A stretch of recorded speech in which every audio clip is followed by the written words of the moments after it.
National पर।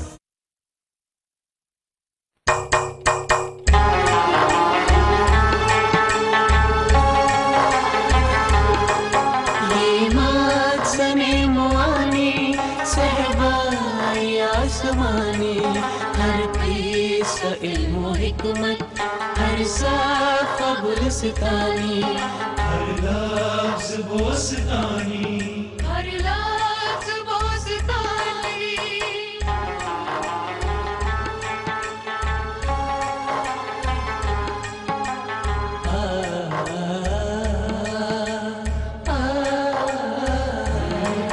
अफसाने दर फसाना, दायम बहर ज़माना, इल्मो कमाल बस्ती, अंदाज़ शायराना।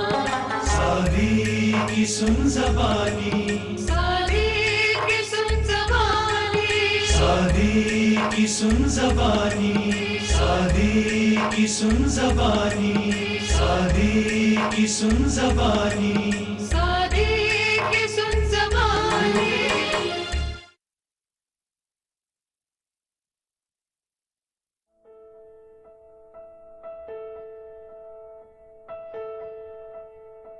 वाह शाजी वाह, हम आपकी तलाश में कहाँ कहाँ नहीं भटके और आप यहाँ शेख सादी की हिकायत का लुत्फ उठा रही हैं। और आप हमें बताएंगे कि आपका फोन स्विच ऑफ क्यों आ रहा है? बैटरी बंद है यार, आते ही आसमान सर पे उठा लेती। आसमान ही नहीं, पूरा घर सर पे उठा लूंगी। या अल्लाह। अरे यार, तुमने हमें समझ के क्या रखा है? हमारी कोई इज्जत नहीं, हमारे वक्त की कोई कीमत नहीं। माना कि हमारा मौजू इस कदर दिलचस्प नहीं, लेकिन तहकीक मैं भी कर रही हूँ। I am also a scholar. अच्छा, शक तो वैसे मुझे भी नहीं है इस बात पर। दरअसल मेरी तबीयत ठीक नहीं थी, इसलिए यूनिवर्सिटी नहीं जा सकी। अच्छा, अब क्या फरमा रहे हैं आपके सादी साहब? हाँ हाँ हाँ, हकीकत तो ये है कि हिकायत तुम्हें भी अच्छी लगती है। सच का है या झूठ? सच यार, ये हिकायत वाकई दिलचस्प है। और जानती हो ये इतना दिलचस्प क्यों है? क्यों? पंदो नसीहत का मौजू इंसानी तिबा के लिए हमेशा से बड़ा ही खुश्क, गैर दिलचस्प और फीका सा रहा है। मगर शेख सादी ने इस मौजू को चाशनी और मिठास से कुछ इस तरह से पिरोया है कि जो कोई भी इन्हें सुनता है तहसीन व आफरीन कहे बगैर रह ही नहीं सकता। और खासकर इंसानी फितरत और इंसानी नफ्सियात पर बड़ी गहरी नजर थी। अक्सर हिकायत का महवर खुद उनकी जात व शख्सियत है। बहुत खूब। अब कोई दिलचस्प सी हिकायत सुना ताकि ये बोरियत दूर हो जाए। हाँ हाँ, सुनाऊंगी ना। और हिकायत के खात्मे पर तुमसे एक सवाल भी पूछूंगा। बिल्कुल, सादी की हिकायत के लिए हमें हर इम्तिहान कबूल है। तो सुनो। एक दरवेश तंग दस्ती के हाथों मजबूर हो गया, एक दौलतमंद के दरवाजे पर गया।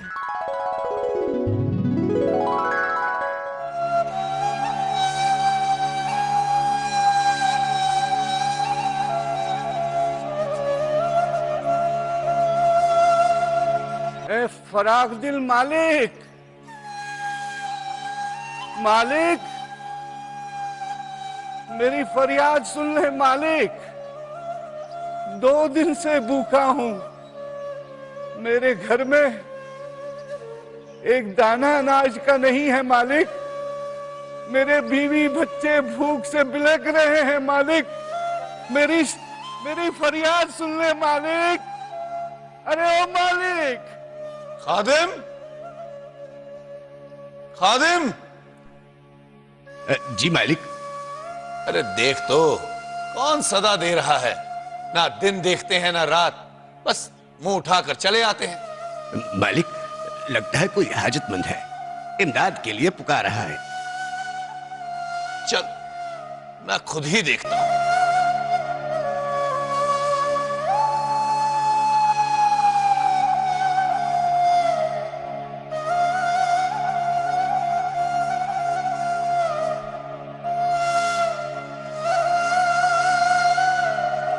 मालिक, मेरे हाल पे तरस खाइए मालिक। तंगदस्ती से मजबूर हूं मालिक। मेरे बच्चे भूख से तड़प रहे हैं मालिक। अल्लाह आपके खानदान को खुश रखे, आपको तंदुरुस्त रखे। मेरी बस इमदाद कीजिए मालिक।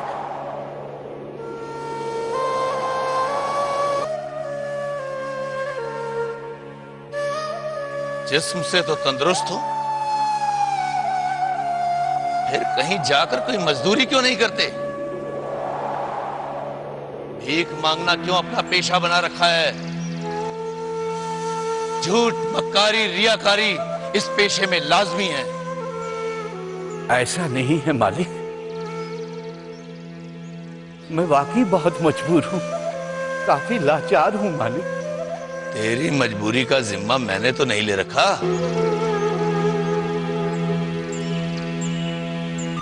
जा जाकर उससे पूछ जिसने तुझे पैदा किया है। उनसे भी पूछूंगा, लेकिन पहले तो मैं आपसे पूछना चाहता हूं। आपको तो अल्लाह ने इतनी दौलत दी है, फिर भी आप तुरिशरो क्यों हैं? क्या अभी भी किसी चीज की कमी है? तुम क्या जानो भूख क्या होती है? दौलत की भूख। मालिक, जिस भूख को मैं जानता हूं वो इस पेट से शुरू होती है और इसी पे खत्म होती है। मुझे कोई लालच नहीं है मालिक, कोई हवस नहीं है। भूख भूख दोनों को है। फर्क सिर्फ इतना है कि तुम्हें अपनी भूख मिटाने के लिए दूसरों के आगे हाथ फैलाना पड़ता है और मुझे हाथ फैलाने की जरूरत नहीं पड़ती। बस हुक्म देता हूं। ये मांगने का अमल भी किस कदर मुश्किल है। अपनी तबीयत पर कितना जब्र करना पड़ता है। इसके लिए बड़े तलक घूंट पीने पड़ते हैं मालिक। देखते ही देखते तुम तो फलसफे पर उतर आए। अब आगे ना जाने क्या क्या जादू चलाओगे। धक्के मार के बाहर निकालो इसे। ऐसा तो नहीं करिए मालिक, मैं वाकई बहुत मजबूर हूं मालिक।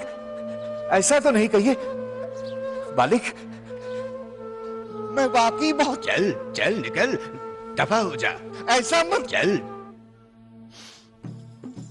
तौबा तौबा तौबा, एक तो चोरी और उस पर सीना जोरी। चोर? मालिक कौन चोर? अरे वही जिसको तुम बाहर छोड़कर आ रहे हो। चोर नहीं तो और क्या था वो? नहीं नहीं मालिक, वो चोर नहीं था, वो वाकई हाजतमंद और मजबूर था। मेरी आंखें धोखा नहीं खा सकती।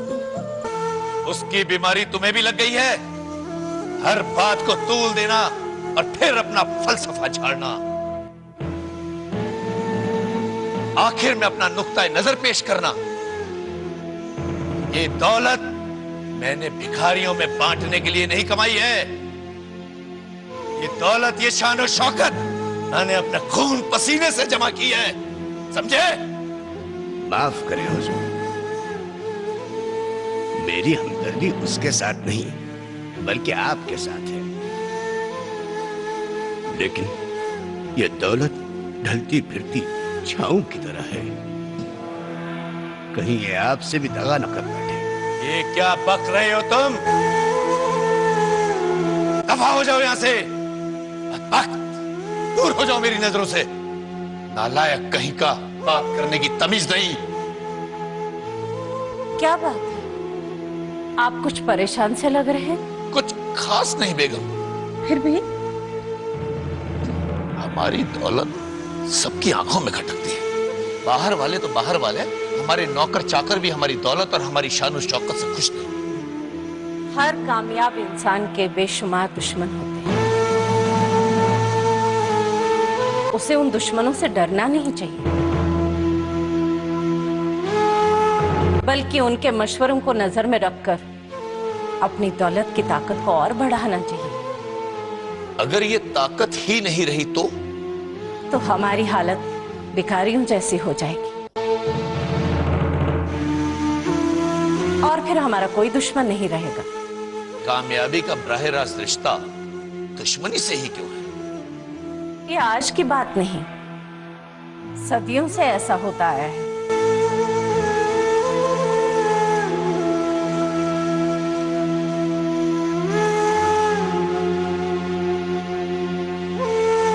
जब तक हमारे पास दौलत है, कोई दुश्मन हमारा कुछ नहीं बिगाड़ सकता।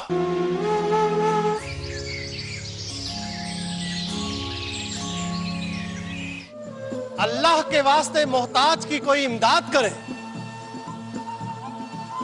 अल्लाह के वास्ते मोहताज की कोई इमदाद करे। अल्लाह के वास्ते मोहताज की कोई इमदाद करे। अल्लाह के वास्ते मोहताज की कोई इमदाद करे। सुबह हुई नहीं कि इन भिखमंगों की आवाजें गूंजने लगी। खूब परिंदों की जगह ले ली है इन लोगों ने। मोहताज नहीं होते तो सुबह सुबह क्यों निकलते? अब जाकर इस लाचार को अपने हाथ से कुछ इमदाद दे दीजिए।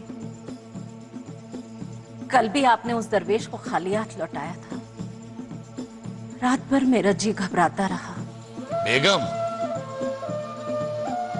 इन लोगों की तादाद रोज ब रोज बढ़ती ही जा रही है। आखिर क्या करें? अल्लाह सबको रिज्क देने वाला है।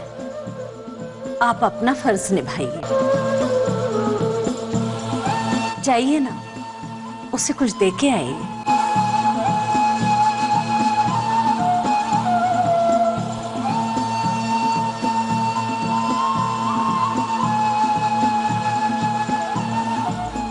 ए भिखारी, क्या सुबह सुबह शुरू हो जाते हो हैं? जाओ खुद भी आराम करो और हमें भी आराम करने दो। है मोमिन, आपके पास जो कुछ भी है वो अल्लाह का दिया हुआ है, इसलिए उसे खर्च कर, गुस्सा मत कर। वो सब देखता है। उसकी राह में जो भी खर्च करता है वो उसके माल को और बढ़ाता है। ठीक है, आवाज बंद करो और ये लो, जाओ ऐश करो। जो लोग भीख देने के बाद एहसान रखते हैं, अल्लाह उन्हें कभी माफ नहीं करता। एहसान रखकर और जताकर अपना सदका जाया मत कर। ए भिखारी, एक तो तुझे भीख दूं और ऊपर से तू मेरा झुका हुआ सर भी देखना चाहता है। लौटा मेरी दिनार। मैंने कहा मेरी दिनार लौटा। ये लीजिए सरकार। जाते जाते मेरी एक बात सुनते जाइए। जिस दौलत पर आपको इतना गरूर है वो रहने वाली नहीं। जिसकी है वो वापस भी ले सकता है। कैसे लेगा वापस? जमीन में हरकत पैदा करके, आसमानों को हिला के, समुंदर में तूफान पैदा करके। उसके पास बहानों की कमी नहीं है, किसी भी बहाने से ले सकता है। हम कम अक्लों के पास बसीरत नहीं, इसीलिए हम देख नहीं पाते। चल निकल, निकल यहां से।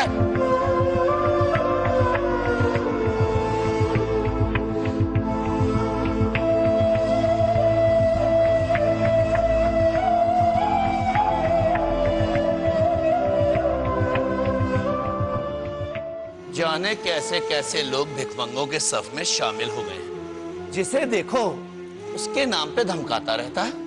बड़े गुस्से में लग रहे हैं आप। क्या कहा उसने? भीख मांगने वालों को नसीहत देने की बीमारी जो लग गई है। आखिर कह क्या रहा था?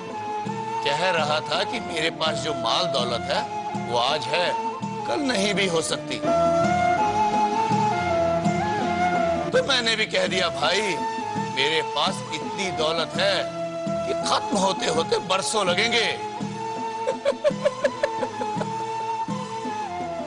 आपको ऐसा नहीं कहना चाहिए था। पता नहीं क्यों मेरा दिल गवाही दे रहा है कि कुछ मुसीबत हम पर आने वाली है। छोड़ो बेगम ये वहम, तुम तो बस एक प्याली गरम गरम चाय पिला दो। इस भिखारी ने तो सुबह सुबह चाय का मजा ही खराब कर दिया, बदबख्त ने। मालिक, गजब हो गया। क्या हुआ, इतना हंस क्यों रहे हो? मालिक, हमारा जहाज माल समेत समंदर में डूब गया। क्या? हाँ मालिक। बेगम, हम बर्बाद हो गए बेगम, हम बर्बाद हो गए। ऐसा नहीं हो सकता, ऐसा नहीं हो सकता बेगम, ऐसा नहीं हो सकता। मेरे अल्लाह। बेगम, बेगम, बेगम, बेगम आंखें खोलो बेगम, बेगम।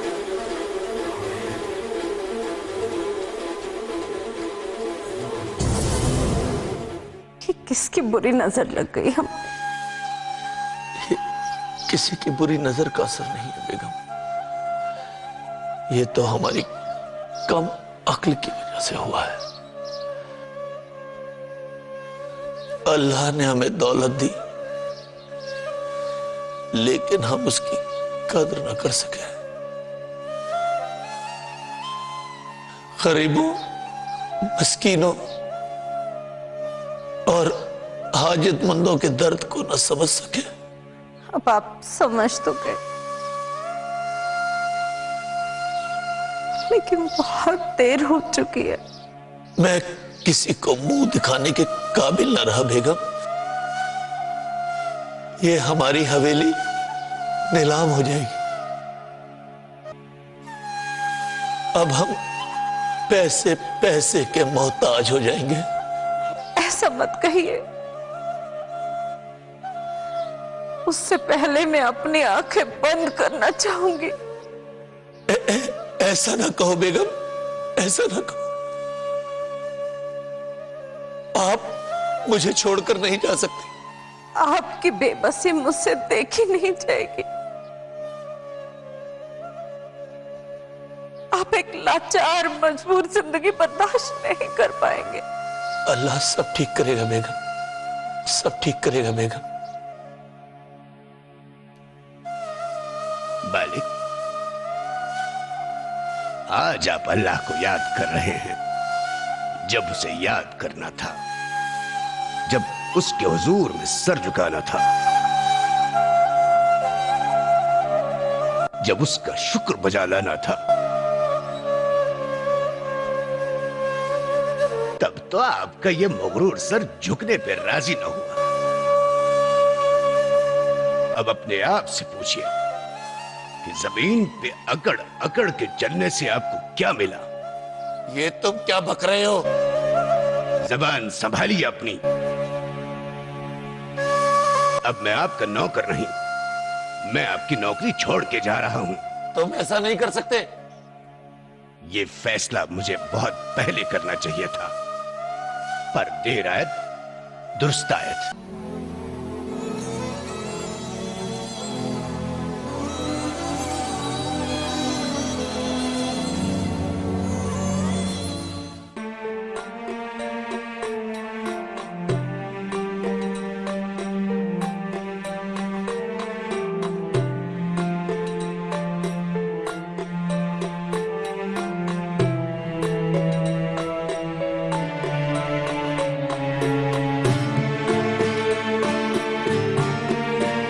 लीजिए मालिक, कहवा पी लीजिए। अरे कितनी बार मैंने तुमसे कहा कि मुझे मालिक मत कहा कर। मालिक तो बस वो ऊपर वाला है, और हम सब तो उसके गुलाम हैं। मालिक, इससे पहले मैं जहां मुलाजिम था, वो आदमी इंसान के नाम पे शैतान था। देखो, किसी की गीबत करना बहुत बड़ा गुनाह है। तुम उसके बारे में मुझे ना ही बताओ तो अच्छा है। हम दोनों गीबत से बचे रहेंगे। अल्लाह के नाम पे कुछ दे दे बाबा, अल्लाह के नाम पे कुछ दे दे बाबा। देखो कोई सदा दे रहा है, तुम बाहर जाके देख लो। जी मालिक। अल्लाह के नाम पे कुछ दे दे बाबा, कुछ दे दे बाबा। 2 दिन से भूखा हूँ, कुछ नहीं खाया, कुछ दे दे, अल्लाह के नाम पे दे दे। ठहरो मालिक, कोई भिखारी है तो ऐसा करो, उसके लिए खाना ले जाओ और घर के लिए भी उसे कुछ दे देना। देखो नाराज नहीं करना उससे। जी अच्छा मालिक। भिखारी तो अल्लाह की तरफ से एक मेहमान होता है। अल्लाह के नेक बंदे, अल्लाह के नाम पे दे दे। 2 दिन से भूखा हूं मैं, कुछ खाया नहीं मैंने। अल्लाह के नेक बंदे, 2 दिन से भूखा हूं बाबा। अल्लाह के नेक बंदे कुछ दे दे, 2 दिन से भूखा हूं मैं। नेक बंदे, अल्लाह के नेक बंदे, 2 दिन से भूखा हूं बाबा।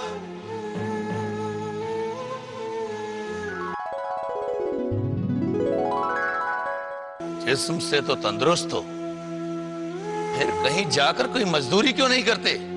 भीख मांगना क्यों अपना पेशा बना रखा है? झूठ, मक्कारी, रियाकारी इस पेशे में लाजमी है। भूख भूख दोनों को है, फर्क सिर्फ इतना है कि तुम्हें अपनी भूख मिटाने के लिए दूसरों के आगे हाथ फैलाना पड़ता है और मुझे हाथ फैलाने की जरूरत नहीं पड़ती। बस हुक्म देता हूं।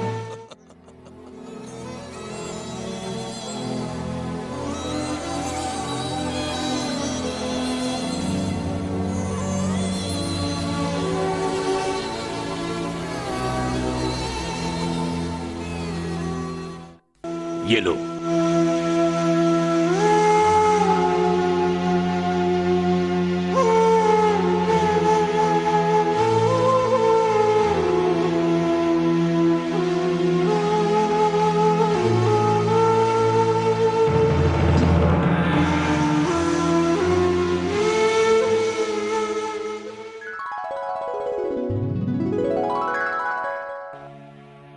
हर बात को तूल देना और फिर अपना फलसफा झाड़ना।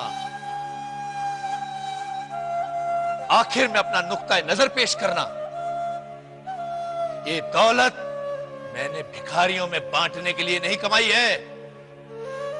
ये दौलत, ये शान और शौकत मैंने अपने खून पसीने से जमा की है, समझे?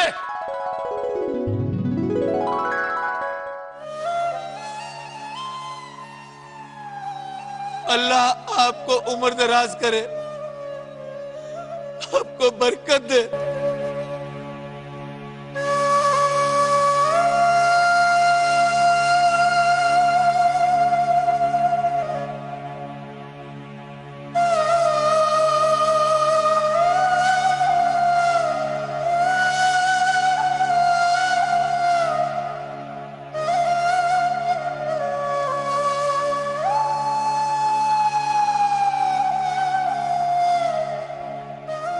जी मालिक, दे दिया। तुम रो क्यों रहे हो? मालिक, जिस भिखारी को खाना खिला के आ रहा हूं वो एक बहुत बड़ी जायदाद, माल असबाब और सोने चांदी का मालिक था और मैं उसका नौकर। आज उसे भीख मांगते देखकर मेरा दिल लर्ज उठा, मेरी आंखें अश्कबार हुई।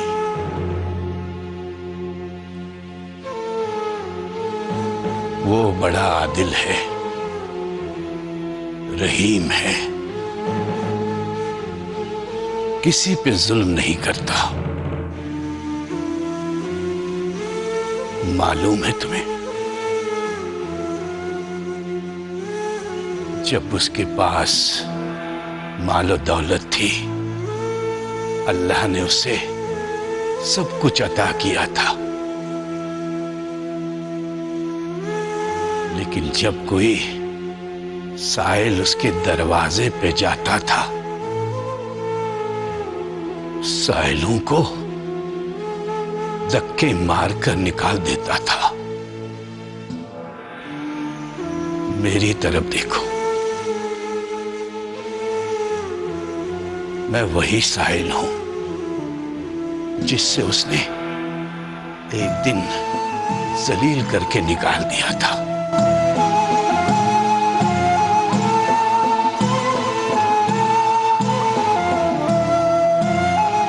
मालिक, मालिक आप? मैंने ही वो जलील हरकत की थी और आपको धक्के देकर बाहर निकाला था। नहीं, तुमने नहीं, तुम्हारे मालिक के गुरूर ने।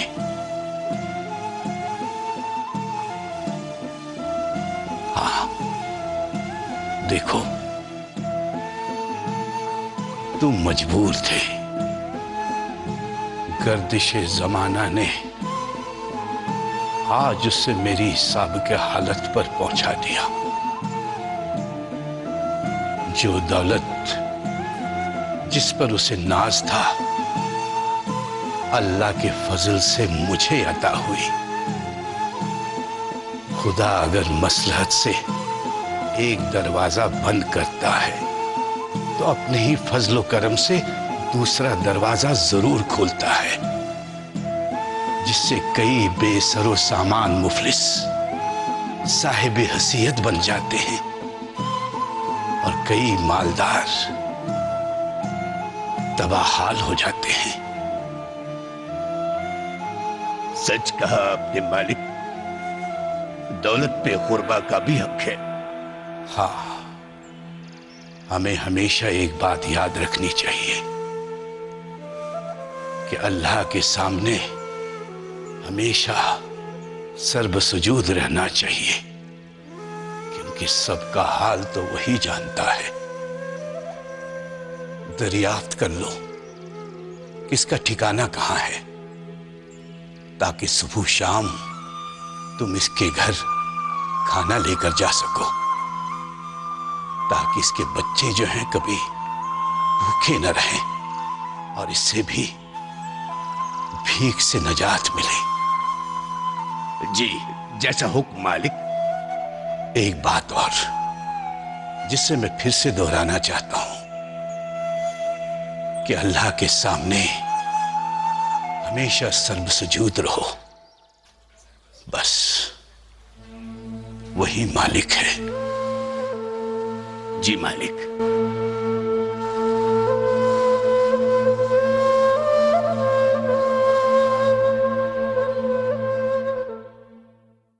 सखी के 100 ऐब पर्दे सखावत में ऐसे छुपे हैं कि वो ढूंढने से भी दिखाई नहीं पड़ते।